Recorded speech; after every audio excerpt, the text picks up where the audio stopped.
کبھی آپ نے سوچا ہے کہ آپ کی ساری پریشانی، سارا دکھ اور ہر بے چینی شاید صرف ایک وجہ سے ہے کہ آپ اس لمحے میں موجود نہیں ہیں؟ جی ہاں، یہی سوال پوری کتاب دا پاور آف ناؤ کی بنیاد ہے، جسے ایکہارٹ ٹل نے لکھا۔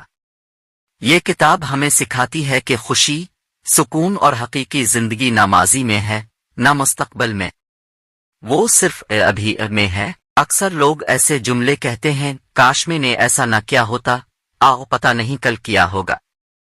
یہی ماضی اور مستقبل کی قید ہے جو ذہن ہمیں پہنا دیتا ہے۔ لیکن دا پاور آف ناؤ ہمیں سکھاتی ہے کہ اگر ہم اپنی توجہ صرف اس لمحے پر رکھیں، صرف اپنے سانس پر رکھیں، تو ہم آزاد ہو سکتے ہیں۔ ایکہارٹ ٹل کہتے ہیں کہ جب وہ جاگے تو انہیں لگا جیسے وہ پیدا ہی ابھی ہوئے ہوں۔ ایک گہرا سکون، ایک خاموش خوشی اور ایک بے مثال روشنی ان کے اندر بہنے لگی۔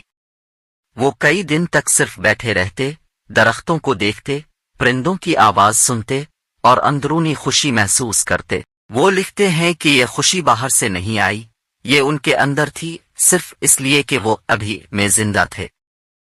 ایک اور دلچسپ نقطہ کتاب میں یہ ہے کہ ہم خود کو اپنے ذہن سے الگ نہیں سمجھتے۔ ہمارا ذہن اگر کہے تم ناکام ہو چکے ہو، تو ہم فوراً اس پر یقین کر لیتے ہیں۔ لیکن ایکہارٹ ٹل کہتے ہیں کہ آپ اپنے ذہن کے خیالات کو سننے والے ہیں، وہ خیالات آپ نہیں ہیں۔ اگر آپ آبزرور بن جائیں، محض سننے والے، تو ذہن کی طاقت ختم ہو جاتی ہے اور آپ کو سکون محسوس ہوتا ہے۔ کیا آپ کی ساری پریشانی کی وجہ صرف یہ ہو سکتی ہے کہ آپ موجودہ لمحے سے غائب ہیں؟ اگر آپ اس سوال پر ٹھہر جائیں، اگر آپ اس لمحے میں واپس آ جائیں، تو شاید آپ کو کوئی دوا، کوئی علاج، کوئی نصیحت درکار نہ ہو۔ ایکہارٹ ٹل کہتے ہیں کہ زیادہ تر لوگ اپنی آئیڈینٹی یعنی پہچان کو ذہن سے جوڑ لیتے ہیں۔ ہم سمجھتے ہیں کہ جو کچھ ہم سوچتے ہیں وہی ہم ہیں، لیکن حقیقت میں ہم اپنے خیالات نہیں ہیں۔ ہم وہ مشاہدہ کرنے والا شعور ہیں جو ان خیالات کو دیکھ رہا ہے۔ فرض کریں آپ کے ذہن میں بار بار یہ خیال آتا ہے کہ میں ناکام ہوں، میری زندگی بیکار ہے، مجھے لوگ پسند نہیں کرتے، تو اکثر ہم ان خیالات پر یقین کر لیتے ہیں۔ لیکن دا پاور آف ناؤ ہمیں سکھاتی ہے کہ ان خیالات کو صرف ایک بادل کی طرح دیکھیں جو آسمان میں آتا ہے اور گزر جاتا ہے۔ اصل میں آپ آسمان ہیں، صاف، خاموش اور مکمل۔ ایک نوجوان لڑکی کی مثال کتاب میں ہے جس کا ذہن ہر وقت کہتا رہتا تھا کہ مجھے کسی سے محبت نہیں ملی، میں تنہا ہوں۔ وہ ان خیالات سے چپک گئی تھی جیسے یہ سچائی ہوں۔ لیکن ایک دن جب اس نے ان خیالات کو صرف آبزرو کرنا شروع کیا، نہ ان پر یقین کیا، نہ ان سے لڑائی کی، تو وہ حیران ہوئی کہ وہ خیالات رفتہ رفتہ کمزور ہوتے جا رہے ہیں۔ اور جب وہ اپنے دل کی دھڑکن پر دھیان دینے لگی تو ایک نرمی، ایک پیار اس کے اندر پیدا ہونے لگا۔ ایکہارٹ ٹل کہتے ہیں کہ یہ ایک اویکننگ ہوتی ہے، یہ جاگنے کا عمل۔ جب آپ پہلی بار اپنے ذہن سے الگ ہو کر صرف ابھی میں آتے ہیں، تو وہ لمحہ ایسا لگتا ہے جیسے سب کچھ رک گیا ہو، جیسے وقت ختم ہو گیا ہو، جیسے دل نے پہلی بار خاموشی سنی ہو۔ مصنف بار بار کہتے ہیں، be the observer of your mind, یعنی اپنے ذہن کے خیالات کو ایک ڈسٹنس سے دیکھیں، انہیں اپنی ذات نہ سمجھیں۔ جب آپ یہ کرنا سیکھ جاتے ہیں تو ایک انر پیس پیدا ہوتا ہے، ایک جگہ جہاں صرف سکون ہوتا ہے، جہاں کوئی رد عمل نہیں ہوتا، صرف اویرنس ہوتی ہے۔ کتاب میں ایک بوڑھے آدمی کی مثال ہے جو ہمیشہ اپنے بیٹے کے ناروا رویے کو لے کر غصے میں رہتا تھا۔ لیکن جب اس نے صرف ایک لمحے کو ابھی میں گزارا، صرف کرسی پر بیٹھ کر اپنے ہاتھوں کو محسوس کیا، اپنے سانسوں کو سنا، تو اس کا غصہ ختم ہونے لگا، کیونکہ غصہ ماضی سے جڑا ہوا تھا، اور جیسے ہی وہ لمحہ موجود میں آیا، ماضی کی گرفت ڈھیلی ہو گئی۔ یہ باب ہمیں یاد دلاتا ہے کہ ذہن کے ساتھ جینا قید ہے، لیکن ابھی ایک کے ساتھ جینا آزادی ہے۔ جب آپ بازار میں چل رہے ہوں، آپ بس میں بیٹھے ہوں، آپ نے کمرے میں تنہا ہوں، صرف ایک لمحہ نکالیں، اپنی سانس پر توجہ دیں، اپنے جسم کو محسوس کریں، اور اب دیکھیں گے کہ وہ خاموشی آہستہ آہستہ آپ کے اندر پھیلنے لگے گی۔ ایسا نہ سمجھیں کہ یہ کوئی بڑی روحانی مشق ہے، کسی مخصوص وقت کی چیز ہے۔ نہیں، یہ تو آپ کی اصل فطرت ہے